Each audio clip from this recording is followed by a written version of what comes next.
Hi and welcome to my top 10 Fire Emblem Paladins list. To start off with, I'm going to explain what classes you see on this list, since it's not only Paladins. There are many classes that are pretty similar in Fire Emblem, and some games have branched promotions, so on this list I've chosen to include these classes to make it easier for me. Paladins, Great Knights, Fire Emblem Genealogy of the Holy Wars, Duke Knights, and Forest Knights. I never include anything from games I haven't played, so no character from Fire Emblem Fates will be on this list since I haven't played the game when this video was made. Also, there will be spoilers from games in this list, so you have been warned. I want to start off with some honorable mentions who almost made it onto this list, those being Fire Emblem Shadow Dragon and Mr. of the Emblems Kain and Hardin, Fire Emblem Genealogy of the Holy War and Process 776 Delmud and Felgus, Fire Emblem Sacred Stones Franz, and Fire Emblem Awakenings Frederick. With that being said, let's start this list. Starting with Fire Emblem Awakenings female cavalier Sully. Sully is one of the recurring Red Knights in the series. What makes her special though is that she's the first female one. What I like about Sully is that she's tough and straightforward. She wants to change the view how women are seen, and she's a good role model for the women in the list. I also like how Sully wants to work hard and earn her recognition. She's from a long line of knights and could have gotten a title by doing nothing. She instead chooses to work for it. She's a girl who doesn't take bullshit. She's a rebel who stands up for what she believes in. Sometimes it can feel a little forced though. Her entire character kind of centers around this.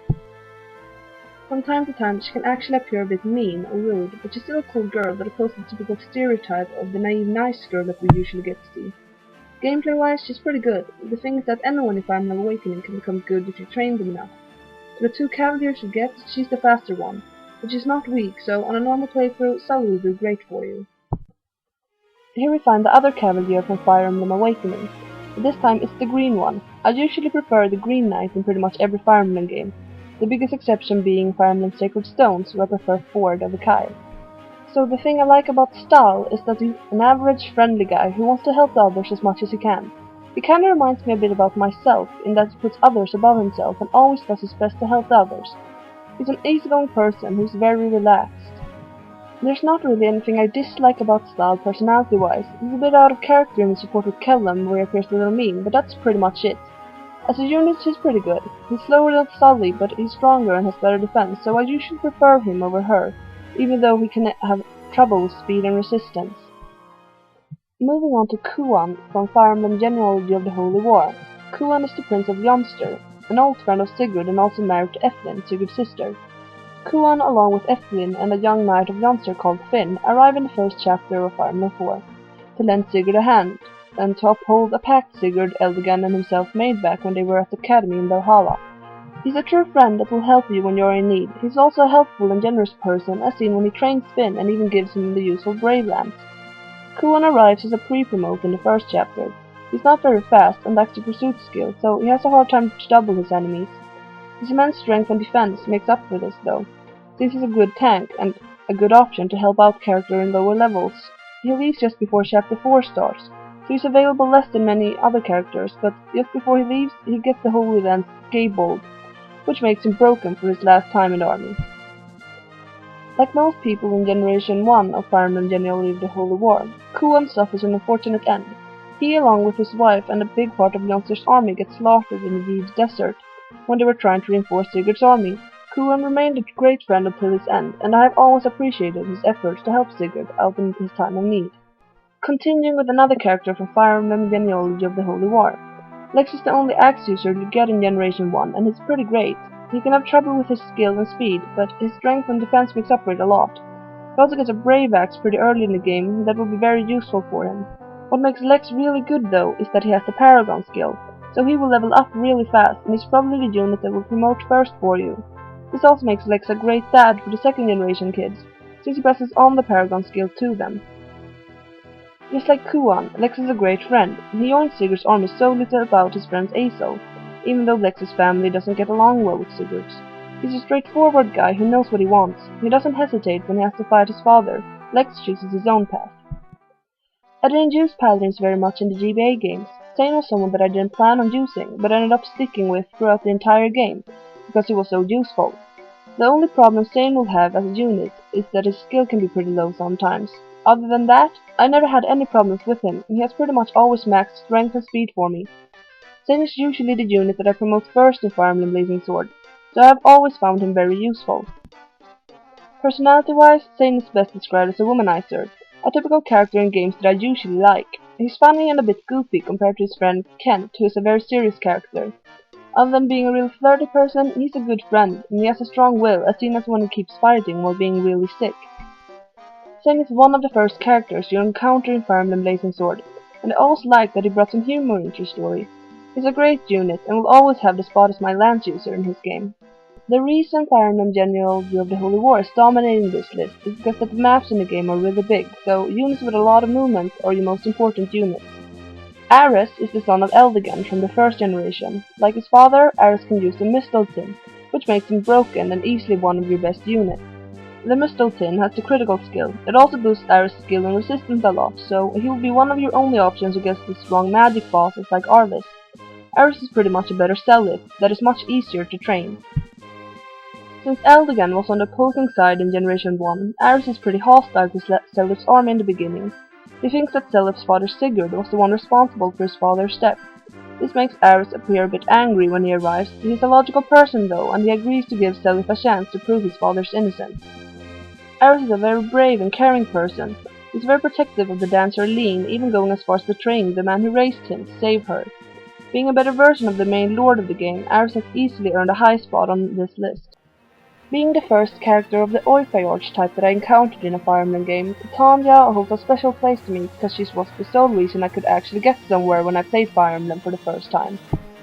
She starts out really good and will remain useful the entire game, even though she does fall a little behind others in the last chapters. In Radiant Dawn, however, there is a third tier promotion that Titania will reach without any troubles. So she will be just as good as any other paladin in the game, a little frailer than the others, but she can still perform great. Being the deputy commander of the Green Mercenaries, Titania is a very experienced woman that the other characters look up to. She is kind of like a mother to the company, something that some characters will actually tell her. She's a very caring person who looks after the others, supporting them. She makes sure that the others are alright, and she's always ready to be of assistance and to give advice. She's a respected woman who got me through Fire Emblem when I sucked at it, and therefore Titania is definitely one of my favorite paladins. Continuing with the Teldius games, Oscar takes the third place on my list. Oscar is the Green Knight in Fire Emblem Path of Radiance and Fire Emblem Radiant Dawn. He's the oldest of the three brothers in the Green Mercenaries, and I have always liked those three. He was once a knight of Crimea, but he had to give up that to take care of his brothers after their father died and Rolf's mother abandoned them. He's a very caring person who puts his family above anything else. He's helpful and gladly shares his experiences with others. Oscar's a friendly guy who tries his best to get to know others. He even tries to be friendly with Laguz and Nat, even though Bjork and Laguz usually don't get along very well. In Path of Radiance, Oscar has always been one of my best units. He's one of the first to promote for me, and it won't take him too long to surpass Titania. He won't really have any trouble in this game, and he can perform a triangle attack with his brothers, which can be very useful. In Radiant Dawn, however, Oscar has gotten really nerfed. He's still useful, but he's much weaker now and can have trouble with killing people unless you give him strong weapons. He's still able to do a triangle attack though, which I have found very useful on big bosses, making Oscar one of my key figures in taking out the big guys. So every time I play Fire Emblem Shadow Dragon, my best unit is always the same person. Abel is clearly the best unit in the game. I have played Shadow Dragon many times, and Abel is always the best by far. There isn't too much to say about his personality, since most characters in Mark's games doesn't get very developed. Of the little we get to know about Abel, we can tell that he's a very nice and friendly guy. Maybe even too nice. He sometimes gives people stuff for free in his shop, and is a very loving husband who cares a lot about his wife S. Gameplay-wise, the only problem Abel will have would be his luck, which often is pretty low. Any other stat would be great. He's fast, he's strong, he's skilled, and he's got good defense, in a game where many units have trouble with defense. He arrives with a javelin, which makes him really useful, and gets a lot of critical hits and good level ups. Abel arrives as a great unit and remains that way throughout the entire game. His downfall is the sequel, Mystery of the Emblem. In this game, Abel arrives as a paladin very late in the game. While he's still good, he isn't anywhere near how useful as he was in the first game. Kain is a much better option in this game since he arrives much earlier, but Abel's amazingness in Fire Emblem Shadow Dragon is still enough for me to put him on a second place. So my favorite paladin-like unit in Fire Emblem is actually my favorite character in the entire series. Finn is the only character in Fire Emblem Genealogy of the Holy War that is playable in both generations, and is also playable in Fire Emblem Thracia 776. While it definitely isn't the best unit gameplay-wise on this list, there are other reasons as to why Finn is my favorite character in the entire series. Let's start with gameplay. Finn is a Lance Knight that arrives in the first chapter in Fire Emblem Genealogy of the Holy War. He's strong and got pretty good defense. He can have trouble with speed sometimes, but it's usually decent. He has this pursuit skill and a prayer skill, so he can double enemies, and he will also dodge like crazy when low on HP. In Chapter 2, he gets the very useful Brave Lance from Kuan, which makes Finn really useful. He leaves before Chapter 4 starts, but will return in the second generation, making Finn the character that is in the most chapters in Fire Emblem Genealogy of the Holy War. In Fire Emblem Thracia 776, Finn is the only one who can use the Brave Lance, which also grants him plus 10 in luck. This makes Finn the best choice to capture enemies in the game. His biggest disadvantage in this game is indoor chapters, where he can't use his lances and instead have to rely on swords. So in all, Finn is a pretty useful unit in both games. While there are better units, he's still very much worth using. The thing that makes me love Finn is his story. As already mentioned earlier in the list, the first generation of Fire Emblem Genealogy of the Holy War dies halfway through the game. Finn is the only one to return in the second generation.